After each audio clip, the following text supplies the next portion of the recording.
বিসমুল্লাহির রহমানির রহিম। প্রিয় শিক্ষার্থীবৃন্দ, নোয়াখালী কলেজের একাদশ শ্রেণীর মানবিক বিভাগের শিক্ষার্থীবৃন্দ, আশা করি তোমরা ভালোই আছো। তো এই করোনাকালীন সময়েও যেখানে জীবন জীবিকা থেমে নেই, সব কিছু চলছে, এর জন্য তোমাদের সুবিধার জন্য আমরা অনলাইনে ক্লাস করছি। তো আজকে তোমাদের ইসলামী ইতিহাস বিষয়ের প্রথম পত্রের মহানবী সাল্লাল্লাহু আলাইহি ওয়াসাল্লামের জীবনী সামান্য আলোচনা করব, কারণ মহানবী সাল্লাল্লাহু আলাইহি ওয়াসাল্লামের জীবনী সবাই জানো। আরবের কোন বংশে তিনি কুরাইশ বংশে জন্মগ্রহণ করেন, পিতার নাম কি, মাতার নাম কি, দাদার নাম কি, চাচার নাম কি, তারপরে তার বংশের নাম কি, সব কিছু তোমরা জানো। এবং জন্মের আগে পিতা মারা যান, জন্মের পরে কীভাবে বিবি হালিমার গিয়ে পালিত হন, 6 বছর বয়সে তার মা মারা যান, তারপরে দাদার কাছে লালিত পালিত হন, 9 বছর বয়সে দাদা মারা যান, তারপরে তার চাচা আবু তালেবের কাছে। এইভাবে তিনি আবু তালেবের কাছে তিনি গরিব ছিলেন বিদায় তার ছাগ মেষ চড়াতেন এবং তার সাথে ব্যবসা উদ্দেশ্যে সিরিয়া গমন। সেখানে তাকে সাধু বহিরা চিনতে পারেন। এভাবে দেখা গেছে তিনি চাচার সাথে ব্যবসায়িক অনেক কিছু শিখেছে। 25 বছর বয়সে তিনি হিলফুল ফুজুল গঠন করেন। হরবুল ফুজ্জারের বিভৎসতা দেখে তার কোমল মনে রেখাপাত করে তিনি হরবুল ফুজ্জার দেখে তিনি হিলফুল ফুজুল গঠন করেন 695 খ্রিস্টাব্দে। তখন তার বয়স ছিল 25। এরপরে তিনি বিবি খাদিজাকে বিয়ে করেন চাচার নির্দেশে। তারপরে 40 বছর বয়সে তিনি নবুয়ত প্রাপ্ত হন। এরপরে তিনি ইসলামের দাওয়াত দিতে শুরু করেন এবং তার উপর শত্রুতা শুরু হয়। তিনি মক্কার আউস ও খাজরাজ গোত্রদ্বয় তাকে মদিনায় যাবার আমন্ত্রণ জানায় এবং হজ্জের সময় বা গোপনে লোকজন তার হাতে বায়াত করে ইসলাম গ্রহণ করে। এরপরে তার উপর অত্যাচার চলে আসে। দুবার মুসলমানরা আবিসিনিয়া হিজরত করে। এরপরে তাকে জাবালে আবু তালেব আবু তালেবের পাহাড়ের পাদদেশে এক ঘরে করে। এরপর সেখান থেকে তাকে তার মুক্তি। তারপরে তার উপর অত্যাচার যখন চরমে ওঠে, তখন তিনি আল্লাহর নির্দেশে তিনি ইসলামের খাতিরে মদিনা হিজরত করেন। তো এই জন্য এটা তোমরা সবাই জানো, মহানবী সাল্লাল্লাহু আলাইহি ওয়াসাল্লামের জীবনী। তোমরা মুসলমান ছাড়াও অন্যান্য ধর্মের লোকেরাও মহানবী সাল্লাল্লাহু আলাইহি ওয়াসাল্লাম সম্পর্কে জানে, কারণ তিনি এমন একজন শ্রেষ্ঠ নবী, বিখ্যাত মহামানব। অনেক ধর্মের লোকেরা তার সম্পর্কে জানে। আমরা মুসলমানরাও অনেক নবী সম্পর্কে আমরা জানি, পড়ালেখা করি। তো এক্ষেত্রে আমাদের নবী সম্পর্কে তো আমরা শৈশবে আমরা শিখেছি, জানছি। তো তোমাদের যদি ক্লাস খোলা থাকতো তাহলে আলোচনা করতাম। এখন তোমাদের যেগুলো পরীক্ষা আসবে গুরুত্বপূর্ণ, ওগুলো অনলাইনে তোমাদেরকে আমরা পড়াবো। তো এই পর্যায়ে আজকে তোমাদেরকে মহানবী সাল্লাল্লাহু আলাইহি ওয়াসাল্লামের মদিনা হিজরতের কারণ এবং গুরুত্ব আলোচনা করব। তো প্রথমে আসি আমরা হিজরত কাকে বলে।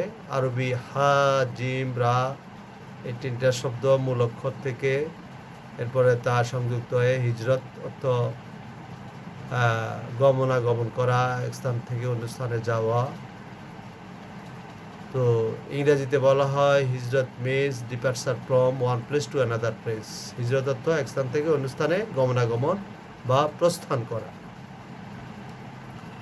তো এখানে আমরা হিজরতের যে মূল কথা, যে সংজ্ঞাটা আমরা বলবো, হিজরত অর্থ মহানবী হযরত সাল্লাল্লাহু আলাইহি সাল্লাম তিনি ধর্মের খাতিরে মক্কাবাসীদের অত্যাচারে তথা আল্লাহর নির্দেশে প্রিয় মাতৃভূমি মক্কা ত্যাগ করে মদিনায় যে সুদূর প্রসারী গমনাগমন করেন, ইতিহাসে একে হিজরত বলে গণ্য করা হয়। এ হলো হিজরতের সংজ্ঞা। এবার আমরা আসব তিনি এত জায়গা থাকতে তিনি হিজরতকে কেন বেছে নিলেন। প্রথম কারণটা হলো ভৌগোলিক কারণ। ভৌগোলিক দিক থেকে মক্কাটা ছিল সৌদি আরবের প্রায় পশ্চিমে এবং পাহাড়ি শুষ্ক মরুময় এলাকা, এবং এখানে বার্ষিক বৃষ্টিপাত হতো না বললেই চলে, এবং এখানে ফসল হতো না, এখানে পানি পাওয়া যেত না, মানুষগুলো ছিল অভাবী, রুক্ষ, মরুময় জায়গা।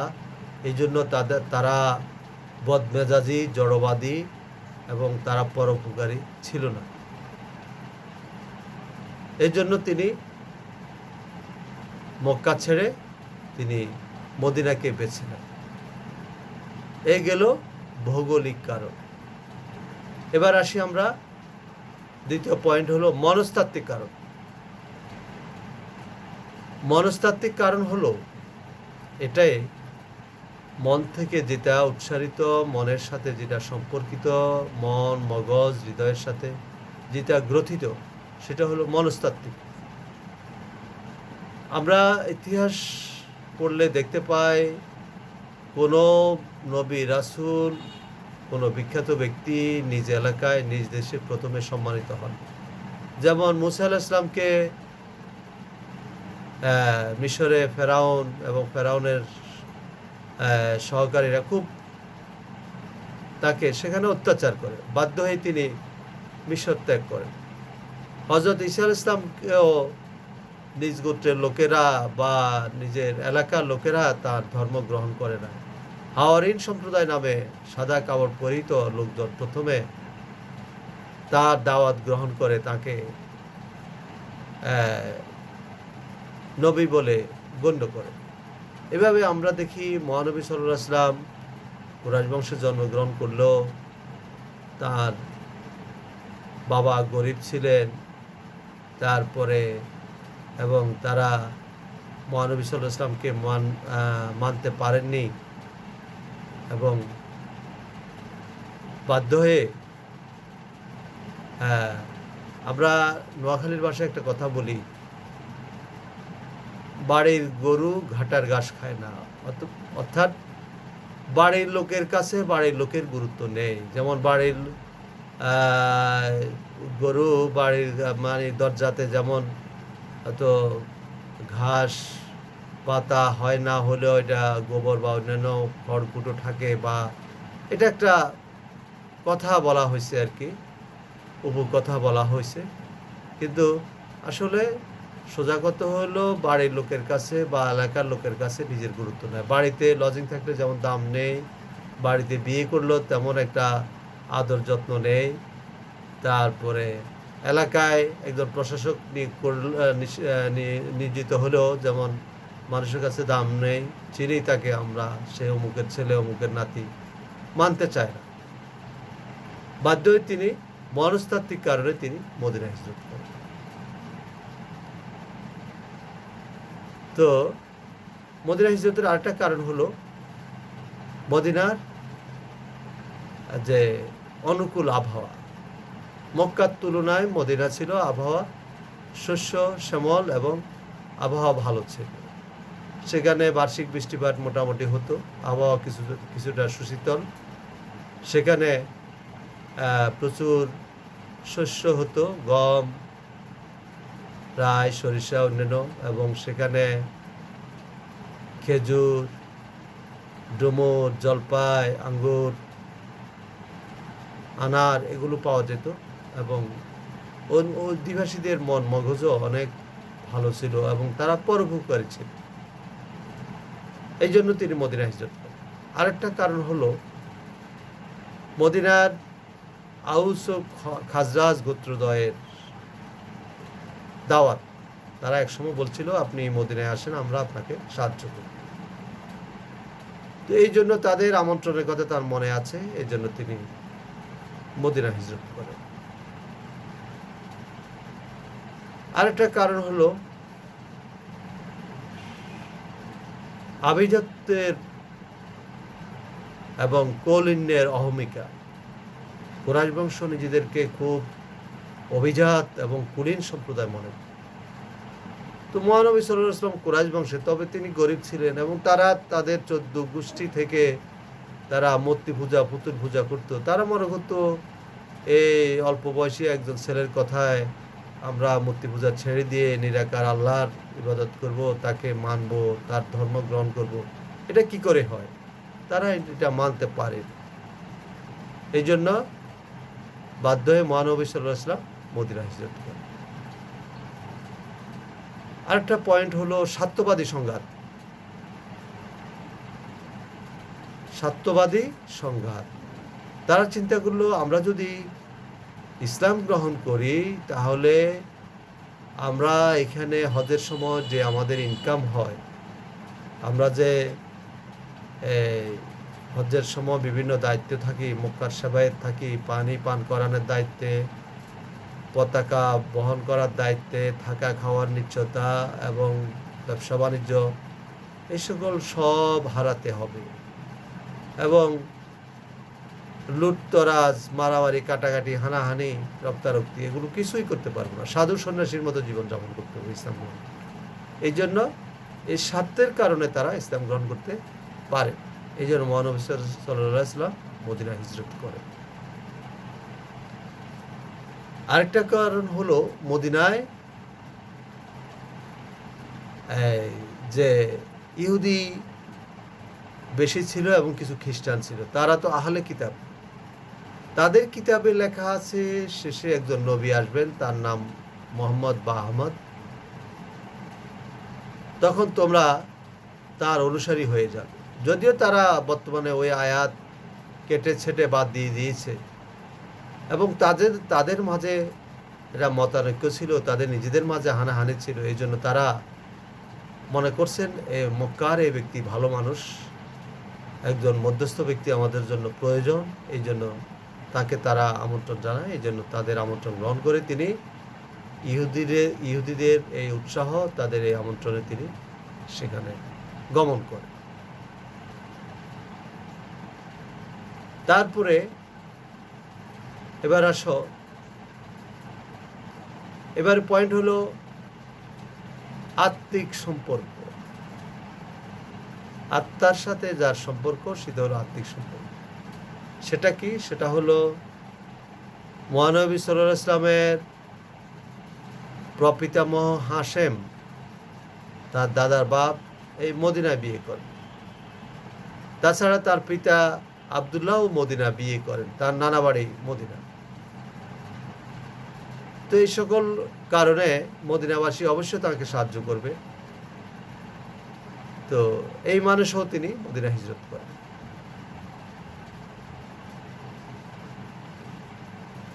তো এর আগে যে কথাটা বলা হয় নাই, যে সেটা আলোচনা করব। আল্লাহর প্রত্যাদেশ লাভ। যখন তার উপর চরম অত্যাচার শুরু হয়, তিনি একদা হযরত আবু বকরকে বলেছিলেন, হে আবু বকর, আমরা কোনোদিন যদি এই মক্কা ত্যাগ করতে হয় তাহলে তুমি প্রস্তুত থেকো, তোমাকে সাথে নিয়ে আমরা বের হব। তো যেদিন আবু জেহেলের নেতৃত্বে তারা দারুন নদওয়া নামক হলঘরে মিটিং করছিল, মোহাম্মদ যেভাবে তার ধর্ম প্রচার করা শুরু করছে, আমাদের বাপ দাদা 14 গোষ্ঠীর আমলে ধর্ম বিপন্ন হয়ে যাচ্ছে এবং তাকে তো আমরা অনেক লোভ দেখিয়েছি, অনেক কষ্ট দিয়েছি, এক ঘরে করেছি, মোটের পচা নাড়ি ভুড়ি ঢেলে দিয়েছি, পথে কাটা বিছিয়েছি, তাকে বলছি আরবের সবচেয়ে সুন্দর রমণী বিয়ে দিব, তোমাকে অনেক ওট দিব। তিনি বলছেন না, আমাকে রক্তিম বর্ণের ওট দিলেও আমি সত্য প্রচার থেকে বিচ্যুত হব না, এক হাতে চন্দ্র আর এক হাতে সূর্য এনে দিলেও আমি সত্য প্রচার থেকে বিচ্যুত হব না। অনেক তাকে আমরা ইয়ে দিয়েছি, লোভ দেখিয়েছি, কিন্তু কোনোটাতে তিনি ক্ষান্ত হচ্ছেন না। এখন একটা উপায় আছে। সবার বক্তৃতার পরে আবু জেহেল কুরাইশদের সর্দার, তিনি নেতা, তিনি বললেন একটা উপায়, সেটা হলো, আমার প্রস্তাব হলো প্রত্যেক গোত্র থেকে সাহসী 2 জন যুবক বেছে নেওয়া হবে। এই যে আমরা আজ রাত মিটিং করতেছি 621 খ্রিস্টাব্দের রাত্রিতে, প্রত্যুষে একদম ভোরবেলা শবে সাদেকের সময় প্রত্যেক গোত্র থেকে 2 জন সাহসী যুবক বেছে নেওয়া হবে, তাকে ধারালো তরবারি দেওয়া হবে, তারা একযোগে মোহাম্মদের ঘরে গিয়ে তাকে হত্যা করে কেটে টুকরা টুকরা করে ফেলবে। তো তার কথায় সবাই মেনে নিয়েছে, এবং যেই কথা সেই কাজ, সেই হিসাবে তারা সিদ্ধান্ত নিয়েছে। কিন্তু মহানবী সাল্লাল্লাহু আলাইহি ওয়াসাল্লাম জানেন না, কিন্তু আহকামুল হাকিমিন, যিনি গায়েব জানেন, সে আল্লাহ তাআলা তো সব কিছু জানেন। তখন তিনি জিবরাইলের মাধ্যমে মহানবী সাল্লাল্লাহু আলাইহি ওয়াসাল্লামকে জানিয়েছেন, আপনার বিরুদ্ধে এই সিদ্ধান্ত হয়েছে, এখানে আপনার জীবন বিপন্ন, এখানে থাকার নয়, আপনি অনতি বিলম্বেই আপনি মদিনার উদ্দেশ্যে পাড়ি জমান। তখন তিনি গভীর রাতে হযরত আবু বকরকে ডাক দিলেন। আবু বকর প্রস্তুতি নিয়ে চলে আসছে, অনেকটা একটা গাঠুরি নিয়ে, তখন তো আর বেগ ছিল না, গাঠুরি নিয়ে চলে আসছে, গাঠুরি নিয়ে উটটুট নিয়ে চলে আসছে। মহানবী সাল্লাল্লাহু আলাইহি ওয়াসাল্লাম যুগপৎ আশ্চর্য হয়ে গেল, হে আবু বকর, আমি তোমাকে ডাক দিয়েছি, তুমি তো একবার প্রস্তুতি নিয়ে, তো আপনি আরও আগে 2-3 মাস আগে বলছিলেন না, এখানে তো মনে হয় আমরা থাকতে পারবো না, তোমাকে লাগবে, এক সময় আমি ডাক দিলে তুমি আসবে। সেই থেকে আমি রাত্রিতে আর ঘুমাই না। তো চিন্তা করেন হযরত আবু বকর মহানবী সাল্লাল্লাহু আলাইহি ওয়াসাল্লামকে কিরকম ভালোবাসতেন, নবধর্ম ইসলামকে কিরকম ভালোবাসতেন। তখন তাকে সাথে নিয়ে তার উটে চড়ে 3 দিন 3 রাত পর, প্রতিমধ্যে অনেক অঘটন ঘটন হয়েছে, আল্লাহ তাদেরকে হেফাজত করে লোহিত সাগরের কোলে কোলে, যে তারা 3 দিন 3 রাত পরে মদিনায় গিয়ে, কারণ মক্কা থেকে মদিনা 200-300 মাইল উত্তরে গিয়ে তাদের ওট এক এতিম বাচ্চাদের ভিটিতে বসে, পরে এটা কিনে নেওয়া হয় এবং সেখানে প্রথম ইসলামের মসজিদ করা হয়, সেটাই বর্তমান মদিনা মসজিদ বা মদিনা শরীফ।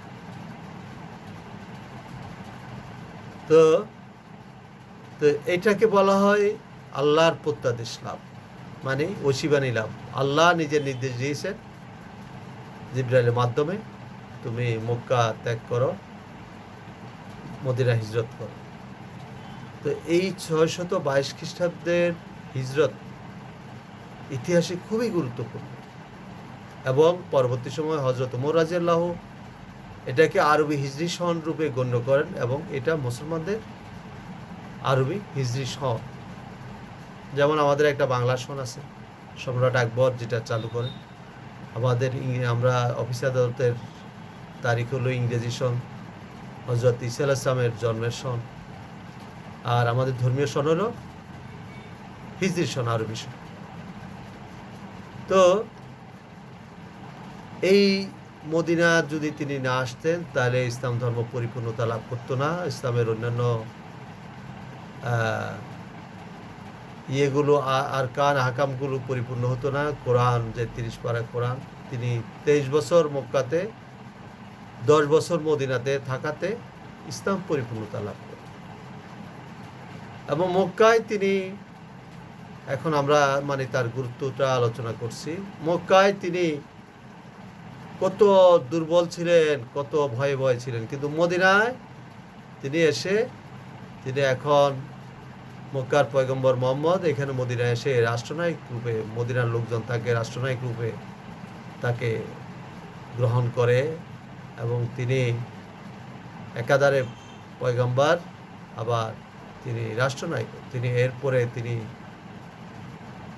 মদিনা সনদ দিয়ে তিনি মদিনা ইসলামী রাষ্ট্র কায়েম করেন, এবং মদিনা হিজরত না হলে ইসলাম পরিপূর্ণতা লাভ করতো না, এবং ইসলামের অন্যান্য যে অনুষঙ্গী, বিশেষ করে ইসলামের অন্যান্য আরকান আহকাম, আজান, রোজা, বিবাহ, তালাক, জুমার নামাজ, হজ, এগুলো মুসলমানদের উপর হতো।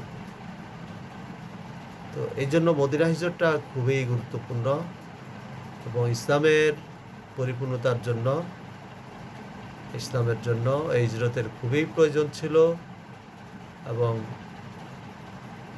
মহানবী সাল্লাল্লাহু আলাইহি ওয়াসাল্লামকে এবং মদিনার জীবনে কাফেররা মার দিতে আসলে মার খেয়েছে, এবং মুসলমানরা কখনো আগে আক্রমণ করে নাই। ইসলামের প্রথম যুদ্ধ বদর যুদ্ধ এই মদিনাতে হয়েছে। একটা যুদ্ধে এটা মুসলমানদের ভুলের কারণে নেতার আনুগত্য করে নাই, মহানবী সাল্লাল্লাহু আলাইহি ওয়াসাল্লামের মানে নাই, আদেশ মানে নাই, যেটা উহুদের যুদ্ধ। এই একটা যুদ্ধে মাত্র মুসলমানরা হেরেছে। এরপরে দেখা গেছে জীবনের আর কোনো যুদ্ধে মুসলমানরা হারেনি, এবং এই মদিনাতেই তিনি ইন্তেকাল করেন, এবং তার রওজা মুবারক মদিনাতে। তো আজকে এই পর্যন্ত। আশা করি তোমরা আমার লেকচার বুঝতে পেরেছ, হৃদয়ঙ্গম করতে পেরেছ। তোমরা যে আজকে আমার লেকচারটা শুনেছ তারা আরেকজনকে বলবে, এবং তোমরা অবশ্যই বই কিনে নিবে। যে বইগুলো তোমরা বাজারে দেখেছ, সবচেয়ে ভালো বইটা হলো ইসলামের ইতিহাসের ডক্টর আফম রুহুল আমিনের বইটি সবচেয়ে বেশি ভালো, এনএস পাবলিকেশনস। তোমরা চমনি, তারপরে মাইজদি, সব জায়গায় পাবে। এই বইটা কিনে নিবে, এবং তোমরা ভালোভাবে পড়ালেখা করবে। তারপরে তোমাদের কোনো জিজ্ঞাসা থাকলে আমাকে বলবে, আমার সাথে যোগাযোগ করবে। তো আজকে এই পর্যন্তই। আল্লাহ হাফেজ।